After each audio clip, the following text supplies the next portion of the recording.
ونعوذ بالله من شرور أنفسنا ومن سيئات أعمالنا من يهده الله فلا مضل له ومن يضلله فلا هادي له ونشهد أن لا إله إلا الله وحده لا شريك له ونشهد أن سيدنا ومولانا محمدا عبده ورسوله وصلى الله عليه وعلى آله وأصحابه وسلم أما بعد فأعوذ بالله من الشيطان الرجيم بسم الله الرحمن الرحيم لقد كان لكم في رسول الله أسوة حسنة صدق الله مولانا العظيم۔ میرے محترم بزرگوں اور عزیز دوستوں،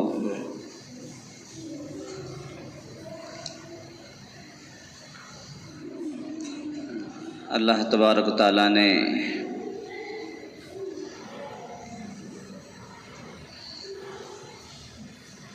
ہمیں جس نبی کا امتی بنایا ہے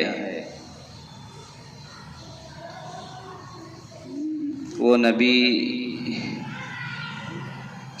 امام الانبیاء، افضل الانبیاء، خاتم الانبیاء ہیں۔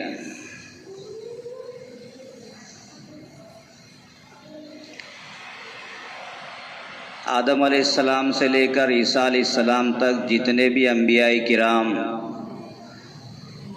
تشریف لائے ہیں،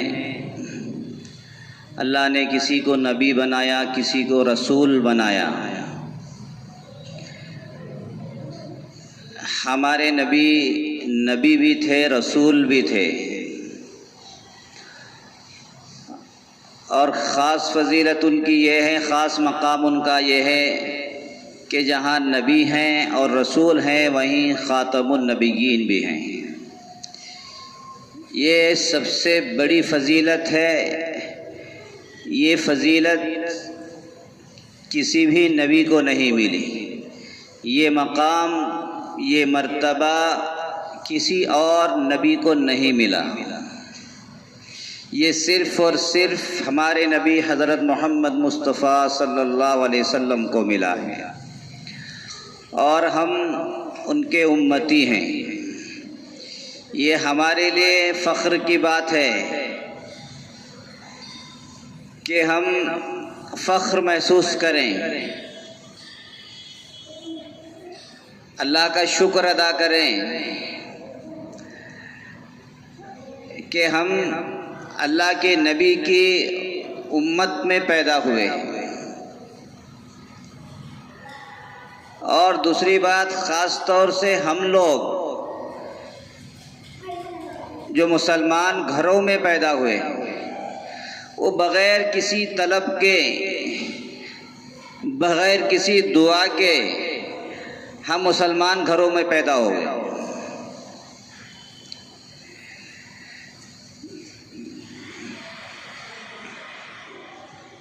یہ اللہ کا بہت بڑا کرم ہے۔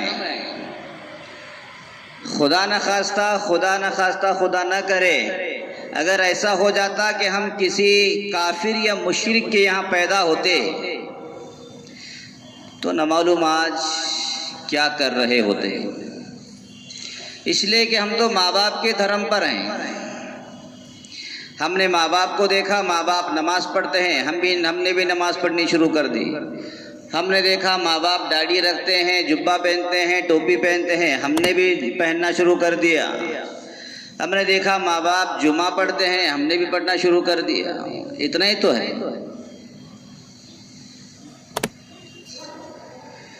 اگر اسی طرح ہم اپنے ماں باپ کو دیکھتے کہ کوئی بت کی پوجا کر رہا ہے، کوئی ڈنڈوت کر رہا ہے، کوئی فلاں مندر میں جا رہا ہے، تو ہو سکتا ہے شاید ہم بھی یہی کرتے۔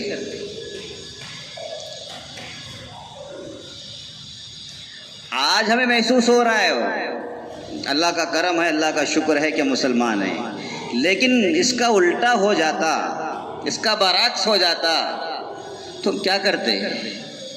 وہ ہدایت تو اللہ کے ہاتھ میں ہے۔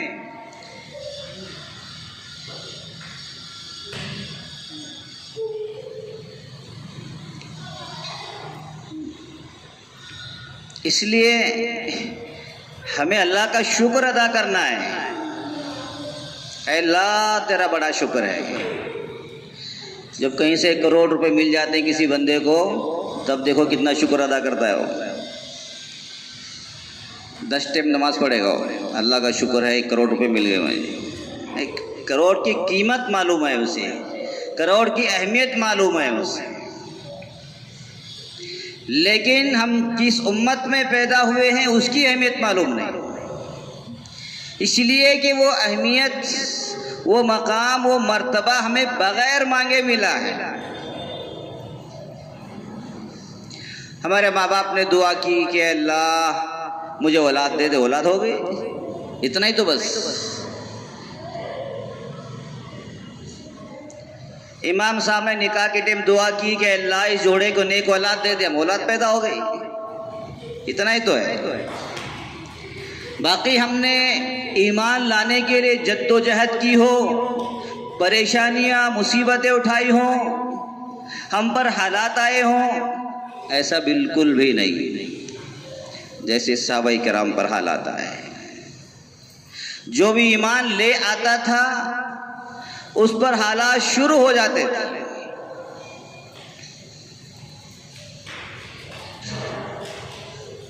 صحابہ کرام کی پچھلی زندگی اٹھا کر کے دیکھ لیں, صحابہ کرام کے حالات اٹھا کر کے دیکھ لیں. شراب کے حکم, شراب کے حرام ہونے سے پہلے صحابہ کرام کے گھروں میں شراب کے مٹکے بھرے ہوئے ملتے تھے.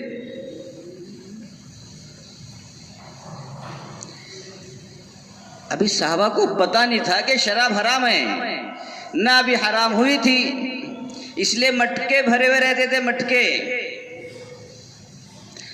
ہم کیا پیتے ہیں, شراب, گٹر کی شراب, جس کے لیے انسان ختم ہو جاتا ہے. صحابہ کی شراب تو وہ شراب تھی جو کھجور کی بنی ہوئی ہوتی تھی, ایسی ویسی شراب نہیں, اوریجنل شراب.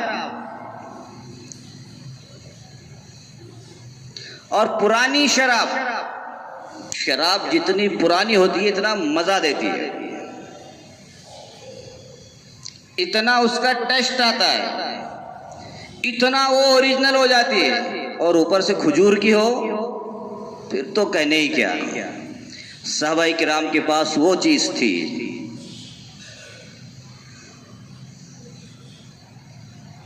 حرام نہیں تھی بس اس وقت, لیکن جب حکم نازل ہوا کہ شراب حرام ہے, وہ بتدریج صحابہ کرام نے لا کر کے شراب کے مٹکوں کو گٹروں میں نوڑ دیا. یہ نہیں پوچھا کیوں, شراب میں تو طاقت ہے, یہ کیوں حرام ہو رہی ہے. صحابہ کرام چوں اور چرا والی بات نہیں تھی ان کے اندر, بس حکم آ گیا تو بات ختم. لا کر کے انڈیل دی. ہمیں اگر کوئی کہے, ہم اپنے بچوں سے کہیں بیٹے شراب چھوڑ دے, وہ ماں باپ کو تو چھوڑ دے گا لیکن شراب نہیں چھوڑے گا.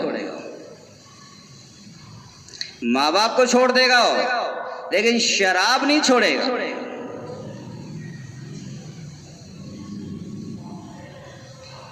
یہ مسلمان ہے. یہ مسلمان اس لیے ایسا کر رہا ہے کہ شراب کو کیوں نہیں چھوڑ رہا ہے, اسی لیے کہ وہ جو مسلمان ہے وہ ماں باپ کے پیٹ سے بن کے آیا ہے, اسی لیے اسے اسلام کی اہمیت کا ہی نہیں پتہ ہے کہ اسلام کتنی بڑی نعمت ہے, اسے پتہ ہی نہیں ہے.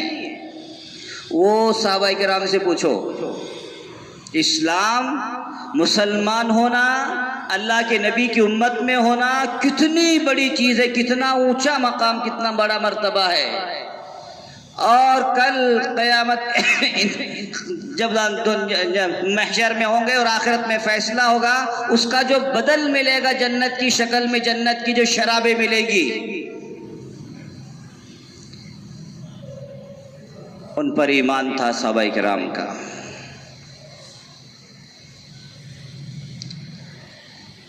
وہ حالات سے گزرے ہیں ایمان لانے کے بعد، بہت سنگین حالات سے گزرے ہیں، ایسے ویسے حالات سے نہیں۔ اس لیے انہیں ایمان کی اہمیت کا پتہ ہے، اللہ کی نبی کی نبوت کا پتہ ہے، اللہ کے نبی کی رسالت کا پتہ ہے، اللہ کے نبی کے خاتم النبیین ہونے کا پتہ ہے۔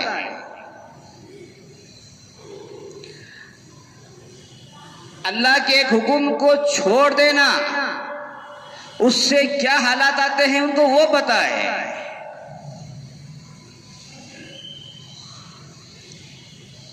اسی لیے وہ ہر حال میں، حالات کیسے بھی آ جائیں، نبی کو نہیں چھوڑتے تھے، ایمان کو نہیں چھوڑتے تھے، اتنے مضبوط تھے۔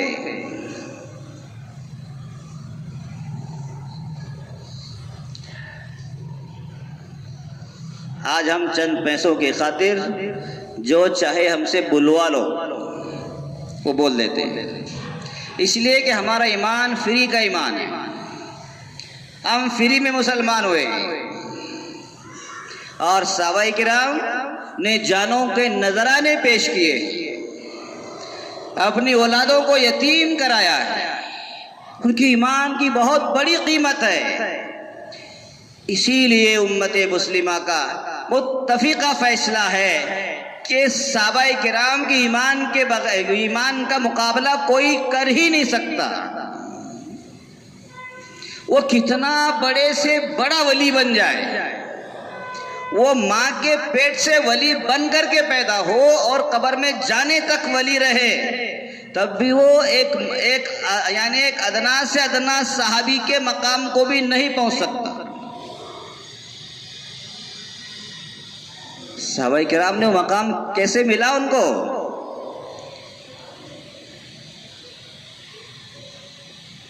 اس لیے کہ انہوں نے دوسری جہنم والی زندگی، کفریہ والی زندگی، مشرکانہ زندگی کو چھوڑ کر کے ایمان والی زندگی کو اپنی زندگی میں قبول کیا ہے۔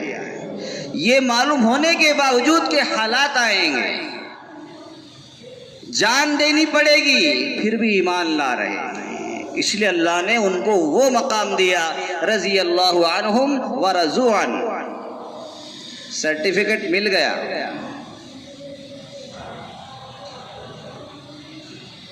صحابہ کرام نے ایمان لانے سے پہلے جو بھی ان سے بھول چوک ہوئی ہے، اللہ نے ان کی تمام چیزوں کو معاف کر دیا۔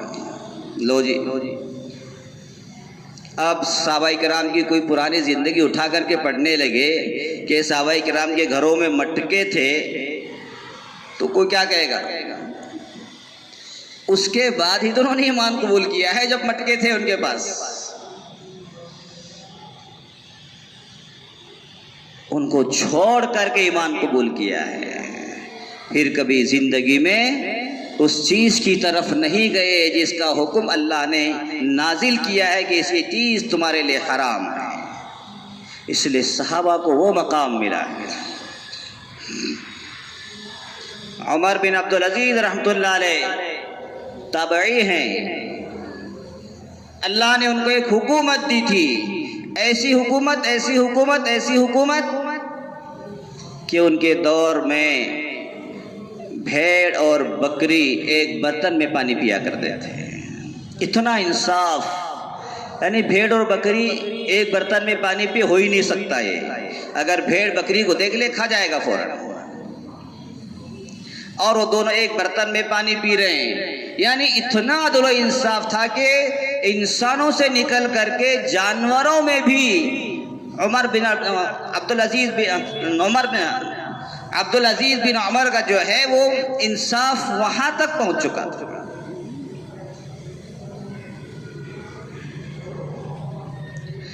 مشہور ہو گئے، حکومت اگر ہو عمر بن عبدالعزیز جیسی ہو، جس میں انصاف ہی انصاف، انصاف ہی انصاف، انصاف ہی انصاف۔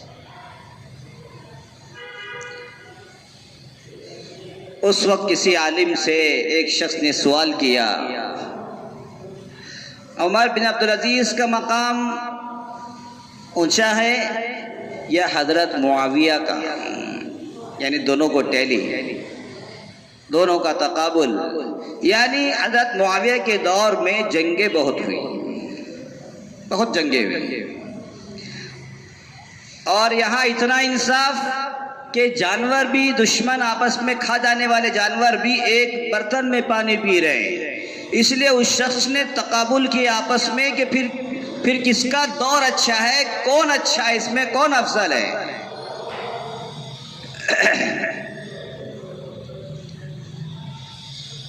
حضرت معاویہ کے دور کے بارے میں پوچھ رہے ہوں، عمر بن عبدالعزیز سے تقابل کر کے۔ وہ عالم دین کہنے لگے، میں آپ کو ایک مثال دیتا ہوں، اس مثال سے آپ سمجھ لیجئے کون افضل ہے۔ انہوں نے کہا کہ حضرت معاویہ کا جو گھوڑا تھا، جو جہاد میں جس کو استعمال کیا کرتے تھے، اللہ نے حضرت معاویہ کو سیاسی بصیرت دی تھی، سیاسی۔ ان کے زمانے میں جو حالات تھے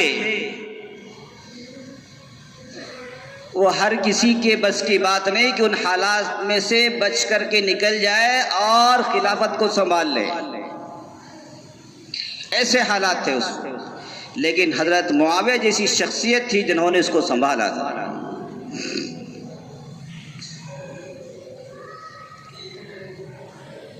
تو کہنے لگے حضرت معاویہ رضی اللہ تعالیٰ عنہ کا جو گھوڑا جو جہاد میں استعمال کیا کرتے تھے، جب وہ جہاد میں اس کے اوپر بیٹھ کر کے جایا کرتے تھے، اور وہ جو میدان جہاد میں جو دھول اڑتی تھی، اس کی جو دھول اس گھوڑے کے ناک میں جو رینٹ ہوتا ہے اس پر جو بیٹھ جائے دھول، رینٹ کے اوپر جو دھول بیٹھ جاتی ہے، وہ دھول جو گھوڑے کی رینٹ پر بیٹھی ہوئی ہے عمر بن عبدالعزیز سے افضل ہے۔ لو اب آپ اندازہ لگائیں، حضرت معاویہ تو بہت اونچا مقام ہے، ان کے گھوڑے کا بھی بہت اونچا مقام ہے۔ کیا مثال دی؟ کیوں؟ اس لیے کہ وہ صحابی ہیں، یہ تابعی۔ صحابی کا اور تابعی کا کوئی تقابل ہی نہیں ہے۔ اللہ نے ان کو اتنا اونچا مقام دیا ہے، کیوں؟ اس لیے کہ انہوں اللہ کے نبی کی تربیت پائی ہے، اور انہوں نے کفر کو چھوڑ کر کے ایمان کو قبول کیا ہے۔ اس لیے اللہ نے ان کو ایسا مقام دیا کہ قیامت تک آنے والا اگر کوئی بھی کتنا بڑا قطب اور ابدال ہو جائے، وہ صحابہ کے مقام سے آگے نہیں بڑھ سکتا، صحابہ والی فضیلت حاصل نہیں کر سکتا۔ ہاں ولی بن جائے گا، قطب بن جائے گا، ابدال بن جائے گا، سب کچھ بن جائے گا، لیکن صحابی نہیں بن سکتا جو اللہ کے نبی کے بعد جو صحابہ کرام کا جو مقام ہے اس کو وہ حاصل نہیں ہو سکتا۔ تو ہمارا ایمان، یہ ہم ماں باپ کے پیٹ سے پیدا ہو کے آ رہے ہیں، اس لیے ہمیں ایمان کی، اسلام کی قدر و قیمت معلوم نہیں، اللہ کے نبی کی کیا شان ہے اس کی قدر و قیمت معلوم نہیں۔ بس ہم نے پڑھ لیا مکتب میں، فلاں جگہ بزرگوں کے، علماء کے بیانات سن لیے، بس اتنا معلوم ہے کہ وہ ہمارے نبی ہیں، لیکن نبی کے بارے میں، نبی کی سیرت کے بارے میں، نبی کی زندگی کے بارے میں کبھی نہیں پڑھا ہے۔ ہمارے نبی کے بارے میں غیر کیا کہتے ہیں، اپنے کیا کہتے ہیں، دنیا کے بڑے بڑے لوگ ہمارے نبی کے بارے میں کیا کہتے ہیں، ہمارے نبی کے بارے میں دوسری آسمانی کتابوں میں بشارتیں موجود ہیں، ان کا ہمیں پتہ نہیں۔ دنیا کے بڑے بڑے لوگ ہمارے نبی کی تعریف کرتے ہوئے تھکتے نہیں، اور ہمیں ہمارے نبی کے بارے میں علم تک نہیں ہے کہ ہمارے نبی کی شان کیا ہے، ہمارے نبی کا مقام کیا ہے، ہمارے نبی کا مرتبہ کیا ہے، ہمارے نبی کی نبوت کب تک کے لیے ہے، ہمارے نبی کو اللہ نے نبی کب بنایا، کچھ نہیں پتا۔ نبی کی سیرت بالکل نہیں جانتے ہم لوگ. بس 12 ربیع الاول کو ڈی جے بجانا جانتے ہیں, فرپریاں لگانا جانتے ہیں, جھنڈے لے کے گھومنا جانتے ہیں, گاڑیوں پر سجا کر کے نکلنا جانتے ہیں. یعنی اللہ کے نبی نے جن چیزوں کو منع کیا ہے وہ سب چیزیں کرنے جانتے ہیں ہم لوگ, اور جن کا کرنے کا حکم دیا ہے بس وہی نہیں کرتے. اللہ کے نبی کی سیرت پڑھو. آج گندے قسم کے لوگ نبی کے نام پر گستاخیاں کر رہے ہیں. ہمیں جواب دینے کے لیے ہمارے پاس کوئی جواب نہیں ہے.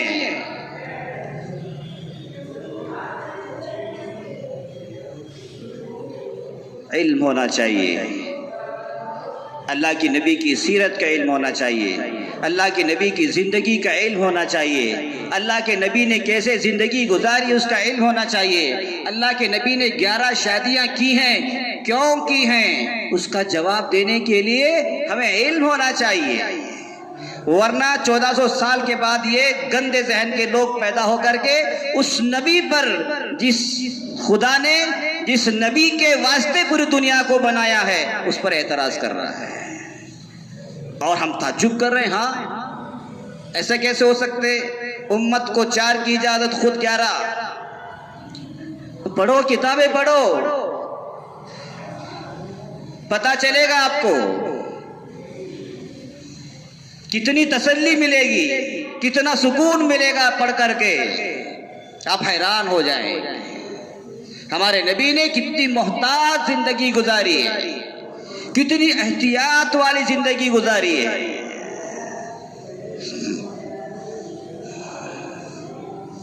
لیکن ہم پڑھنا نہیں چاہتے, نبی کی سیرت کو دیکھنا نہیں چاہتے, نبی کی سیرت کو اپنانے نہیں چاہتے.